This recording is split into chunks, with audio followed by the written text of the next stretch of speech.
Hello friends. अभी तक आपने 1 to 3 लेक्चर में बाइनोमियल थ्योरम के रिलेटेड जितनी भी थियरी पोर्शन था वो सभी आपने देखा। उसके बाद फोर्थ लेक्चर में हमने कुछ एक्सपेंशन किए थे कि a प्लस बी की n पावर है तो उसका एक्सपेंशन कैसे करना है। और उसके बाद हमने देखा था कि 96 का 4 पावर मीन्स के कोई भी नंबर है उसका पावर निकालना हो तो वो हम बाइनोमियल थ्योरम की मदद से कितनी आसानी से निकाल सकते थे। अब हम बात करते हैं कि कोई नंबर बड़ा या छोटा है वो हम किस प्रकार से कह सकते हैं यूजिंग बाइनोमियल थ्योरम। तो बाइनोमियल थ्योरम से हमें कोई नंबर को बड़ा व छोटा कहना है तो उसके लिए क्या होगा, एक नंबर जो होगा वो कोई पावर के फॉर्म में होगा। मीन्स के आपको कहना है तो एक नंबर कैसा होगा कि 96 की 10 पावर होगी तो दूसरा होगा 10 लाख। तो वो दोनों में से आपको बताना है कि बड़ा वाला नंबर कौन सा है उस प्रकार से।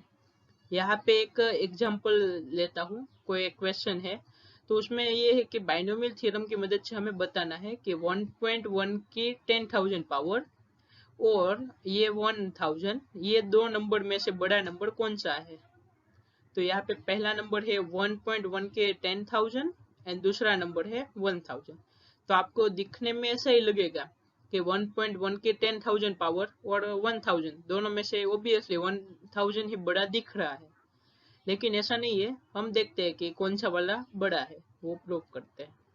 1.1 के एक्सपेंशन के कुछ टर्म लिखते हैं तो वो किस प्रकार से मिलेंगे। 1.1 को हमने किस प्रकार से स्प्लिट किया, 1 प्लस 0.1 इज इक्वल टू कितना 1.1 होता है और उसका 10,000 पावर एस इट इज। उसके बाद हम 1 प्लस 0.1 का 10,000 पावर का एक्सपेंशन देखते हैं तो पहला टर्म क्या आएगा 10,000 C0 और यहाँ पे 1 की 10,000 पावर आएगी यहाँ पे। उसके बाद क्या होगा 10,000 C1 इंटू 1 की 9999 पावर इंटू 0.1 की 1 पावर। मीन्स के दूसरा टर्म होगा उसमें 1 का कितना भी पावर हो मीन्स के वो तो 1 ही रहेगा। तो यहाँ पे मैंने बताया नहीं कि यहाँ पे 1 की कितनी पावर है, लेकिन आप आसानी से समझ सकते हो। तो दूसरा टर्म बनेगा क्या कि 10,000 C1 इंटू 0.1 की 1 पावर। उसके बाद वाले जितने भी टर्म आएंगे ना वो क्या हो गए कि 10,000 C2 और 0.1 की 2 पावर। और उसके बाद भी सारे जो टर्म आएंगे ना वो कैसे पॉजिटिव टर्म हो गए। श्योर नहीं है कि कौन से टर्म हो गए उसकी वैल्यू कितनी होगी, लेकिन हमें इतना तो पता है कि वो सभी की वैल्यू कैसी होगी, पॉजिटिव होगी। तो हम उसको ऐसे ही लिखते हैं कि इसका पॉजिटिव वैल्यू है। उसके बाद क्या है कि ये 10,000 C0 की वैल्यू कितनी होती है 1 जितनी।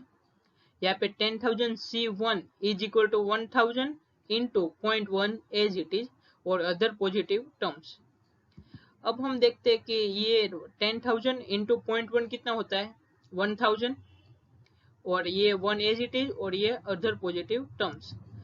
तो ये वाला जो नंबर है यहाँ पे राइट हैंड साइड पे आप देख रहे हैं कि ये 1000 plus 1 plus other positive term, वो नंबर ओबियसली 1000 से तो बड़ा ही है तो उसको हम ऐसे लिख सकते हैं कि ग्रेटर देन 1000।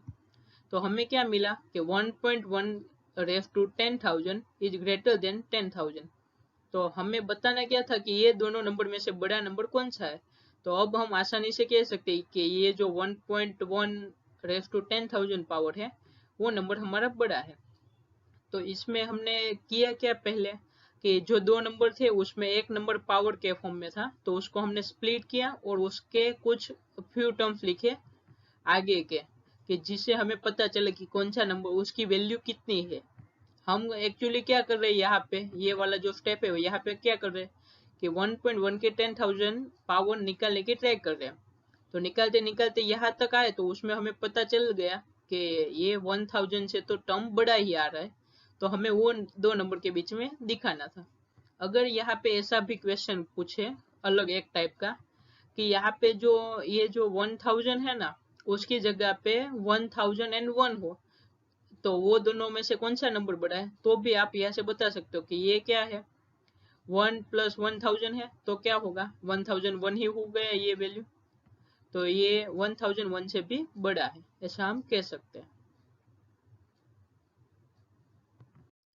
अब हम देखते हैं कि a प्लस बी की 4 पावर में से a माइनस बी की 4 पावर निकालना हो तो उसके बाद जो बचेगा वो टर्म कितनी आता है। तो सबसे पहले हम इतने वाले क्वेश्चन पे फोकस करते हैं। क्या करना है हमें कि a प्लस बी की 4 power minus a minus b की 4 पावर। तो एक्चुअली क्या किया है, यहाँ पे बीच में जो ये प्लस की साइन है, यहाँ पे ये वाला जो टर्म है यहाँ पे बीच में प्लस है, यहाँ पे सेम टू सेम टर्म है, पावर भी सेम है, a और b भी सेम है, सिर्फ प्लस का माइनस किया है। तो अब हमारे पास जो आंसर आता है वो कितना आता है वो हम देखते हैं। तो बाइनोमियल थ्योरम का यूज करेंगे तो a प्लस बी की 4 पावर कितना होता है कि 4c0 a raise to 4 into b की 0 पावर प्लस 4c1 a की 3 पावर इंटू बी की 1 power plus 4c2 a square b square plus 4c3 a raise to 1 b raise to 3 plus 4c4 a raise to 0 into b raise to 4। तो ये हम इतनी quantity हमारे पास आती है। तो यहाँ पे सिंपली मैंने जो b की 0 पावर थी उसको 1 कर दिया है और बाकी सब एज इट इज लिखा है। और यहाँ पे a की 0 पावर थी तो उसको हमने यहाँ पे 1 लिख दिया है। अब हम बात करते हैं a माइनस बी की 4 पावर। तो सिंपल यहाँ पे जो क्वांटिटी थी वही आएगी, सिर्फ यहाँ पे जो b की और पावर होगी, जहां जहां पे क्या b की और पावर, यहाँ पे आप देखो तो b की 1 पावर है तो वहां पे माइनस आएगा, क्योंकि एक्चुअली होता क्या है कि माइनस b यहाँ पे आता है तो उसमें से और पावर की वजह से ये माइनस बाहर आता है। यहाँ पे इवन पावर में b माइनस b आता है तो माइनस b का square is equal two plus b square हो जाता है। यहाँ पे भी b की 3 पावर है जो और पावर है तो यहाँ पे बीच में आकर माइनस आएगा और यहाँ पे एज इट इज आएगा। तो आप ये टर्म आसानी से लिख सकते हो। अब यहाँ पे सिर्फ b की 0 पावर है उसको 1 लिखा है और a की 0 पावर है ये उसको हमने 1 लिख दिया। अब हम देखते हैं, ये सबसे पहले मैंने क्या किया कि a प्लस बी का ये वाला जो फर्स्ट टर्म है उसको हमने अलग से सेपरेट फाइंड किया, ये जो दूसरी क्वांटिटी है उसको भी हमने अलग से फाइंड किया। अब हम क्या करते हैं a माइनस बी की 4 power minus a minus b की 4 पावर, ये दोनों को सब्सट्रैक्ट करते हैं। तो ये वाला इक्वेशन सबसे पहले ये आएगा, ये ऊपर जो दिख रहा है a प्लस बी की 4 पावर वो आया, नीचे माइनस करके मैंने क्या ये सभी क्वांटिटी लिखी। तो माइनस अंदर, माइनस की साइन अंदर गई तो साइन चेंज हो जाएगी। अब क्या होगा 4c0 a रेज़ टू 4, यहाँ ये वाला टर्म एंड ये वाला टर्म दोनों कैंसिल हो जाएगी, ये दोनों टर्म एडिशन हो जाएगी। बाद में ये वाला प्लस है, यहाँ पे सेम टू सेम टर्म है, यहाँ पे माइनस साइन है और यहाँ पे प्लस साइन है तो ये दोनों टर्म भी कैंसिल हो जाएंगे। ये दोनों टर्म ऐड करके आएंगे और ये दोनों टर्म भी क्या है, एक में प्लस है एक में माइनस है तो ये दोनों भी कैंसिल हो जाएंगे। तो बच्चे हमारे पास कौन कौन से टर्म है, अब एक तो ये वाला टर्म, एक ये वाला टर्म, एक ये वाला टर्म एंड एक ये वाला टर्म। तो टोटल हमारे पास 4 टर्म बचे हैं, जिसमें से ये दोनों टर्म है ना वो सेम है और ये दोनों टर्म भी सेम है। तो क्या करेंगे 2 टाइम्स आएगा तो क्या हुआ 2 times 4c1 a raise to 3 into b plus 2 times 4c3 a b की 3 पावर आएगी। अब यहाँ पे हम 4c1 और 4c3 की वैल्यू लगते हैं तो 4c1 की वैल्यू भी 4 होती है और 4c3 की वैल्यू भी कितनी 4 होती है, तो ये आया। अब यहाँ से आप देख सकते हो कि 4 कॉमन आएगा दोनों में से और ये इसमें से भी ए भी कॉमन आएगा और इसमें से भी ए भी कॉमन आएगा तो क्या आएगा ये 4 into 2 8 a b into a square plus b square common आएगा। तो अभी तक हमने ये वाला क्वेश्चन सोल्व कर लिया है कि a प्लस बी की 4 power minus a minus b की 4 पावर, वो हमने सोल्व किया और उसका आंसर आ रहा था 8ab into a square plus b square. अब हमें सोल्व करने को ये पूछा गया है कि इवेल्युएट करना है कि √3 plus √2 raise to 4 minus √3 minus √2 raise to 4। तो हमें एक्चुअली आप जो पुराने वाला जो क्वेश्चन था मीन्स के ये ए और बी के टर्म में जो क्वेश्चन था और ये वाला क्वेश्चन हमें √3 वाला, वो दोनों को आप अगर देखो कि ये दोनों में क्या चेंजेस है तो सिर्फ चेंजेस कहाँ पे आ रहा है, यहाँ पे ए और बी में है, यहाँ पे √3 और √2 में है, यहाँ पर भी माइनस है, बीच में दोनों में माइनस है, यहाँ पे ए माइनस बी की 4 पावर, यहाँ पर भी √3 माइनस √2 की 4 पावर। तो आप देखने जाओ ना तो ये और ये दो क्वेश्चन में सिर्फ वो दोनों एक्चुअली सेम ही दिखते हैं, सिर्फ चेंजेस कितना है कि यहाँ पे ए और बी है ये वाला और यहाँ पे क्या है, √3 एंड √2 है। तो अब हमें करना क्या है कि a और b की जगह पे √3 एंड √2 पुट कर देने। तो अब हम क्या करते हैं कि a is equal to √3 and b equal to √2 put करते हैं ये वाले इक्वेशन में। तो हमें क्या मिलेगा, √3 plus √2⁴ minus √3 minus √2⁴ is equal to 8 as it is. a और b की जगह पे √3 एंड √2 लिखना है। तो a की जगह पे √3, b की जगह पे √2, ब्रैकेट में √3 का स्क्वायर प्लस √2 का स्क्वायर। तो अब क्या होगा, ये √3 इंटू √2 कितना होता है मल्टीप्लिकेशन में, √6, और यहाँ पे √3 का स्क्वायर क्या आएगा, ये रूट और स्क्वायर कैंसिल हो जाएगा तो आएगा 3, और यहाँ पर भी 2 और 2 का रूट और ये पावर 2 वो दोनों कैंसिल हो जाएगा तो आएगी वैल्यू कितनी, 2। तो 3 प्लस 2 कितने, 5 होते हैं, और 5 इंटू 8 इज इक्वल टू 40, √6 आ रहा है आंसर। अगर आपको ये क्वेश्चन ऐसे पूछा जाए कि डायरेक्ट पूछा हो कि इवेल्युएट करो √3 प्लस √2⁴ माइनस ये वाला क्वेश्चन शीट पूछा जाए, तो आपको क्या करना है, हमने जो a प्लस बी की 4 पावर और a माइनस बी की 4 पावर पहले निकाली, उसके बाद ये किया, ये दोनों को सब्सट्रैक्ट किया और हमें ये वाला इक्वेशन मिला, उसमें हमने पुट किया। वो ऐसे प्रोसेस करने की आपको जरूरत नहीं है। आपको सिर्फ क्या करना है, पहले ये वाला टर्म का एक्सपांशन लिखो, बाद में ये वाले दूसरे टर्म का एक्सपांशन लिखो, वो दोनों में से सब्सट्रैक्ट करो तो कुछ कैंसिल हो जाएगा और कुछ कॉमन निकल के 2 टाइम्स हो जाएगा। तो बस, और लास्ट में आपको आंसर ये वाला मिल जाएगा, सिर्फ ये क्वेश्चन पूछा गया हो तो। लेकिन अगर ऐसा बोला कि पहले ये वाला प्रूव करो, a माइनस जो a प्लस बी की 4 power minus a minus b की 4 पावर वो प्रूव करो, उसका मीन्स के उसका फॉर्मूला ढूंढो। अब हम देखते हैं कि हमें प्रूव करना है कि 9n+1 minus 8n minus 9 is divisible by 64। वहाँ पे ये जो n है वो क्या है, पॉजिटिव इंटीजर दिया गया है। एक तो n की वैल्यू इंटीजर है और वो पॉजिटिव भी है। तो हमें ये बताना है कि ये जो नंबर्स है ये एक नंबर आएगा, क्योंकि हमारे पास n जो है वो पॉजिटिव इंटीजर है, तो वो डिविजिबल बाय होगा 64। तो यहाँ पे आपको क्या बताना है कि अगर आप n की वैल्यू 2 लो, 3 लो, 4 लो, 1 लो, मीन्स के कोई भी नेचुरल नंबर लो, लेकिन ये क्वांटिटी का जो नंबर आएगा मीन्स के 9n+1 माइनस 8n माइनस 9 वो ऑलवेज डिविजिबल बाय होगा 64, वो हमें बताना है। तो अब हम बात करते हैं कि हमें क्या बताना है कि ये 9n+1 माइनस 8n माइनस 9 वो डिविजिबल बाय है। तो उसके लिए हमें बताना क्या पड़ेगा कि 9n+1 minus 8n minus 9 is equal to 64 times m। यहाँ पे जो m होगा ना वो क्या होगा, कोई एक नेचुरल नंबर होगा। तो मीन्स कि हमें ऐसा बताना है कि 10 डिविजिबल बाय है 5, तो हम एक्चुअली बताते क्या है कि 10 इज इक्वल टू 5 इंटू 2 हम लिख सकते हैं कि उसका जब हम लिखे उसकी वैल्यू लिखे, ये जो 9n+1 माइनस 8n माइनस 9 की, तो उसकी वैल्यू में 64 इंटू कुछ आना चाहिए, तो उसका एक फैक्टर हमें क्या मिलना चाहिए, ऐसा हमें बताना है। तो अब हम क्या करते हैं, यहाँ पे 9 है, आपको बाइनोमियल थ्योरम का यूज करके ही करना है। तो यहाँ पे बाइनोमियल थ्योरम लगा कब सकते हो कि किसी की पावर हो तब। यहाँ पे एक ही टर्म दिख रहा है, कौन सा वाला है ये 9 जो n+1 वाला है, उसी टर्म में आपको एक दिख रहा है कि वो एक, उस पे आप बाइनोमियल लगा सकते हो। तो हम क्या करते हैं, उस पे बाइनोमियल लगाते हैं। तो 9 इज इक्वल टू क्या आएगा, 1 + 8 लिख सकते हैं। तो बाइनोमियल थ्योरम 9n+1 लगाते हैं, तो क्या आएगा 9n+1 is equal to 1 + 8n+1।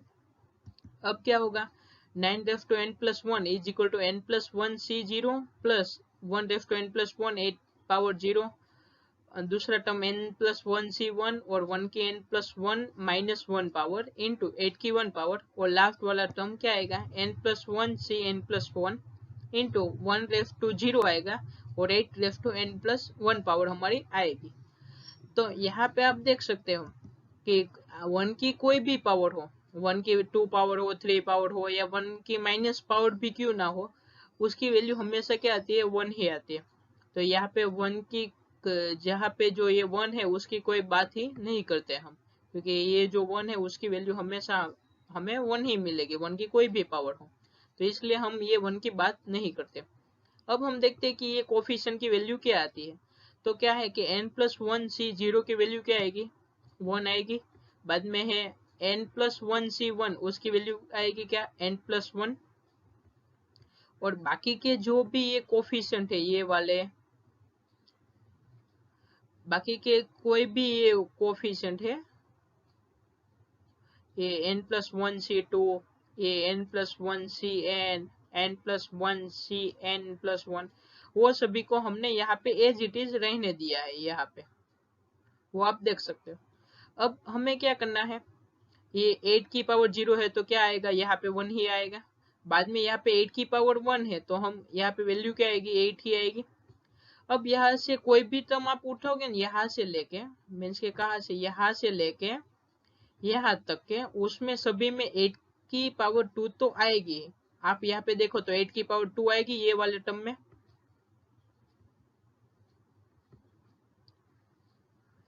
ये वाले टर्म में 8 की पावर 2 आएगी, उसके बाद वाले टर्म में 8 की पावर 3 आएगी। ऐसे करते करते लास्ट टर्म जो होगा उसमें 8 की पावर n+1 आएगी। मीन्स के हम वो सभी में से 8 का स्क्वायर कॉमन निकाल सकते हैं। तो हमने यहाँ पे क्या किया है, 8 का स्क्वायर कॉमन निकाला, और बाकी सब जो बचा जो कोएफिशिएंट, वो सभी को हमने एज इट इज यहाँ पे लिख दिया है। अब हम करते हैं, अब हमें क्या ये वाला टर्म मिला कि 9n+1 is equal to 1+n+1 times 8 into 8 square times ये पूरा कोएफिशिएंट। तो यहाँ से आप देखो तो इस 8 स्क्वायर को हम 64 लिख सकते हैं, यहाँ पे n+1 इंटू 8 है उसको क्या लिख सकते हैं, 8n+8, और बाकी सब एज इट इज मैंने यहाँ पे लिखा है। अब ये जो नेक्स्ट वाला टर्म है उसमें क्या किया है, ये जो 1+8 है, यहाँ पे ये जो 1+8 है उसको क्या किया है, टोटल 1+8 इज इक्वल टू 9 होगा, और उसको मैंने यहाँ पे लेफ्ट हैंड साइड पे ले गया हूँ। तो लेफ्ट हैंड साइड पे क्या होगा, माइनस हो जाएगा, तो 9n+1 -9 आ गया। अब यहाँ पे ये जो 8n है ना उसको मैं लेफ्ट हैंड साइड पे ले गया तो -8n आया, और बाकी सब ये वाला जो पार्ट था वो उसको एज इट इज मैंने यहाँ पे रहने दिया है। तो अब आप देख सकते हो कि 9n+1 9n+1 -8n -9 is equal to 64 time m लिख सकते हैं। और यहाँ पे जो m की वैल्यू होगी वो कितनी होगी, ये वाला m की वैल्यू, तो यहाँ पे नीचे बताया है कि m is equal to n+1c2 plus n+1c3 into 8 up to n+1 into 8n-2 plus 8n-1, वो एक नेचुरल नंबर होगा। यहाँ पे आप देख सकते हो कि n-1 आ रहा है, लेकिन हमारे पास जो n है वो क्या है, पॉजिटिव इंटीजर है, तो 1, तो पॉजिटिव इंटीजर मिनिमम नंबर कौन सा है पॉजिटिव इंटीजर में से, 1, तो 1 - 1 करेंगे तो भी यहाँ पे 0 आएगा, तो या इसका आंसर कितना आएगा, लास्ट में 1 आएगा। तो हमारे ये मीन्स के नेचुरल नंबर होगा वो बरोबर है। अब हम देखते हैं कि इसको हमने लिख दिया कि 9n+1 -18 -9 is equal to 64 times m, तो उसका एक फैक्टर, ये उसका एक फैक्टर क्या आया, 64। तो ये जो हमारा नंबर है 9n+1 -18 -9, वो डिविजिबल है 64 से, ऐसा हम कह सकते हैं। अगर इसके रिलेटेड ऐसे कोई भी क्वेश्चन हो उसमें आपको समझ नहीं आते हैं तो आप कमेंट करके, या फिर मेरी मेल आईडी डिस्क्रिप्शन बॉक्स में है वहां से आप मुझे मेल कर सकते हो, या फिर यही क्वेश्चन अगर आपको समझ नहीं आया तो फिर भी आप हमें मेल करके पूछ सकते हो। अगर इसके रिलेटेड क्वेश्चन बनाने हो दूसरे तो किस प्रकार से बना सकते हैं, तो क्या कर सकते हैं, यहाँ पे ये जो 9 का बाइनोमियल थियरम, 9 पे हमने बाइनोमियल थियरम यूज किया, उसी उसकी जगह पे हम यहाँ पे 8 7 या 100 कोई भी नंबर दे सकते हैं। क्या कह सकते हैं कि 100n+1, और यहाँ पे कोई दूसरा नंबर, ये जो वैल्यू बनेगी वो कुछ अलग आएगी, और वो डिविजिबल बाय होगा वो नंबर से। तो जब आपको अगर इस टाइप के क्वेश्चन सोल्व करने हो तो आप कर सकते हो। अब हम देखते हैं कि हमें प्रूव करना है कि summation r equal to 0 to n 3 raise to r NCr is equal to 4 raise to n होता है। तो आप यहाँ पे आसानी से देख सकते हो कि आपको प्रूव क्या करना है। लेफ्ट हैंड साइड पे एक सीरीज दी गई है और राइट हैंड साइड पे एक 4 रेफ टू n मीन्स के बाइनोमियल टर्म दिया गया है कि कोई किसी के पावर में लिखते हैं मीन्स के a प्लस b की n पावर जैसा दिख रहा है राइट हैंड साइड पर, और लेफ्ट हैंड साइड पे आपको समेशन की सीरीज दिख रही है मीन्स के समेशन करते हुए जो मिलेगा बाद में उसको हम सीरीज कहते हैं। तो अब हम देखते हैं कि बाइनोमियल थ्योरम का जो एक्सपेंशन का जो सीरीज फॉर्म था वो कैसा था कि summation r equal to 0 to n NCr a raise to n minus r into b raise to r is equal to क्या था a प्लस b की n पावर है।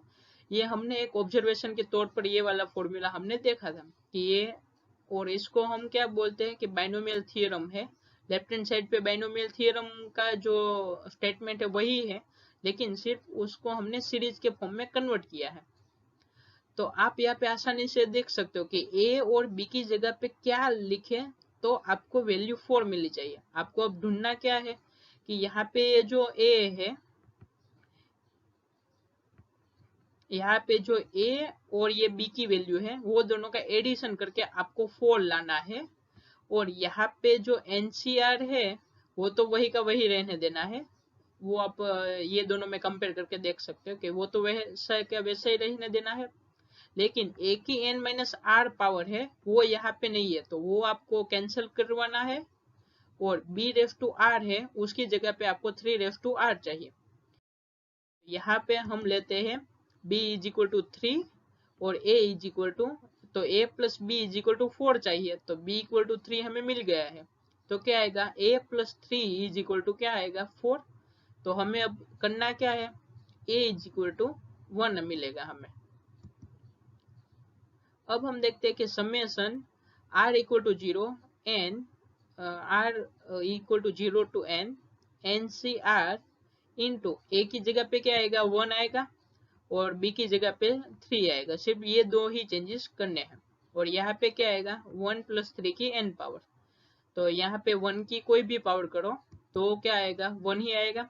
तो यहाँ से 1 मल्टीप्लाई में चला गया और 3 raise to r as it is और NCr भी एज इट इज, और यहाँ पे 1 प्लस 3 इज इक्वल टू 4 आ गया।